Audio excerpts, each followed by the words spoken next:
മുസ്ലിം സംഘടനകൾക്കും നേതാക്കന്മാർക്കും വമ്പൻ തിരിച്ചടി. വഖഫ് ഭേദഗതി ബിൽ നിയമമായതോടെ തന്നെ വഖഫ് ഭേദഗതി നിയമത്തെ ചോദ്യം ചെയ്ത് സ്റ്റേ ചെയ്യുവാനും മറ്റ് ഇളവുകൾ നൽകുവാനും ആവശ്യപ്പെട്ടുകൊണ്ട് 8 ഹർജികളായിരുന്നു സുപ്രീം കോടതിയിൽ നൽകിയിരുന്നത്. എന്നാൽ ഇതിന്മേൽ ഹർജി ഉടൻ തന്നെ പരിഗണിക്കില്ല എന്നാണ് ഇപ്പോൾ സുപ്രീം കോടതി അറിയിച്ചിരിക്കുന്നതും. ഇവയിൽ അടിയന്തരമായി വാദം കേൾക്കണമെന്ന ആവശ്യവും കോടതി നിരസിക്കുകയും ചെയ്തു. ഇസ്ലാമിക സംഘടനയായ ജമായത്ത് ഉലമാ-ഇ ഹിന്ദ് അതുപോലെ അതിന്റെ പ്രസിഡന്റായ മൗലാന അർഷാദ് മദനിക്ക് വേണ്ടിയായിരുന്നു കപിൽ സിബൽ സുപ്രീം കോടതിയെ സമീപിച്ചതും. കോൺഗ്രസ് ലോക്സഭാ MP ആയ മുഹമ്മദ് ജാവേദ് അതുപോലെ തന്നെ AIMAM MP കൂടിയായ Azharuddin Owaisi, NGO association for protection of civil rights AAP MLA ആയ അമാനത്തുള്ള ഖാൻ എന്നിവരും വഖഫ് ഭേദഗതി നിയമത്തിന്റെ സാധുത ചോദ്യം ചെയ്തുകൊണ്ട് സുപ്രീം കോടതിയിൽ ഹർജി നൽകിയിട്ടുണ്ടെന്നാണ് പുറത്തുവരുന്ന റിപ്പോർട്ടുകളിൽ നിന്നും വ്യക്തമാകുന്നത്. അതേസമയം വഖഫ് ഭേദഗതി നിയമത്തിന്റെ ഭരണഘടനാ സാധുത ചോദ്യം ചെയ്യുന്ന ഹർജി അടിയന്തരമായി തന്നെ പരിഗണിക്കേണ്ട ആവശ്യമില്ല എന്നതാണ് ഇപ്പോൾ സുപ്രീം കോടതി വ്യക്തമാക്കിയിരിക്കുന്നതും. ഈ ഹർജിയിൽ സാധാരണ രീതിയിൽ സമയമാകുമ്പോൾ മാത്രം പരിഗണിക്കും. ഹർജികൾ ലിസ്റ്റിംഗ് നടത്തുന്നതിന് ശക്തമായ ഒരു സംവിധാനം നിലവിലുണ്ടെന്നും അതനുസരിച്ചുള്ള സമയത്ത് വിഷയം പരിഗണിക്കാം എന്നതാണ് സുപ്രീം കോടതി ഇപ്പോൾ ഹർജിക്കാരെ അറിയിച്ചിരിക്കുന്നതും.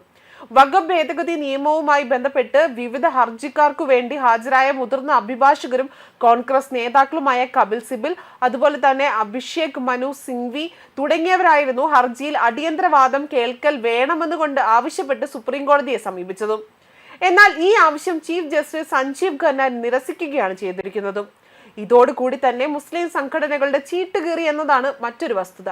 വഖഫ് ഭേദഗതിയിൽ മേൽ ഇനി അവരുടെ ഒരു അഴിമതിക്കും അതിനും സ്ഥാനമില്ല എന്നതാണ് ഹർജി പോലും കോടതി പരിഗണിക്കാതെ നിരസിച്ചതും. വഖഫ് ബോർഡുകൾ ഇത്രയും നാൾ അഴിമതിയുടെ കൂത്തരങ്ങായി മാറുകയാണ് ചെയ്തിരുന്നത്. സ്ത്രീകൾക്കും വിധവകൾക്കും പോലും ലഭിക്കേണ്ട അവകാശങ്ങൾ പോലും നിരസിക്കുന്ന സാഹചര്യം വരെ ഉണ്ടായി.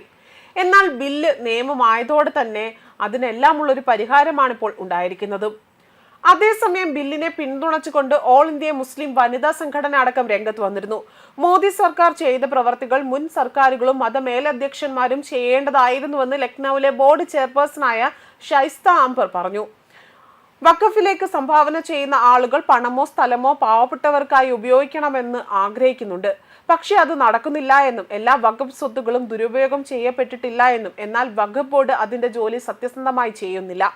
ഇപ്പോൾ ഈ ബില്ല് വന്നതോടുകൂടി തന്നെ വഖഫ് സ്വത്തുക്കൾ പാവപ്പെട്ടവരുടെ താല്പര്യത്തിനും ക്ഷേമത്തിനും വേണ്ടി ഉപയോഗിക്കുവാനും ഇതുവരെ ഒരു സർക്കാരും മുസ്ലിങ്ങൾക്ക് വേണ്ടി ആത്മാർത്ഥമായി പ്രവർത്തിച്ചിട്ടില്ല എന്നും വോട്ട് രാഷ്ട്രീയം മാത്രമാണ് നടത്തിയതെന്നും മുസ്ലിം സ്ത്രീകൾക്ക് അവരുടെ അവകാശങ്ങൾ നൽകുവാനും വഖഫ് ബോർഡിന്റെ പ്രവർത്തനം സുതാര്യമാക്കുവാനും ഞങ്ങൾ BJP സർക്കാരിനോട് അഭ്യർത്ഥിക്കുന്നതായും അവർ വ്യക്തമാക്കുകയും ചെയ്യുകയാണ്.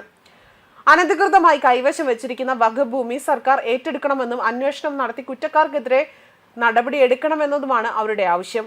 ന്യൂസ് ഡെസ്ക് കർമ്മ ന്യൂസ്.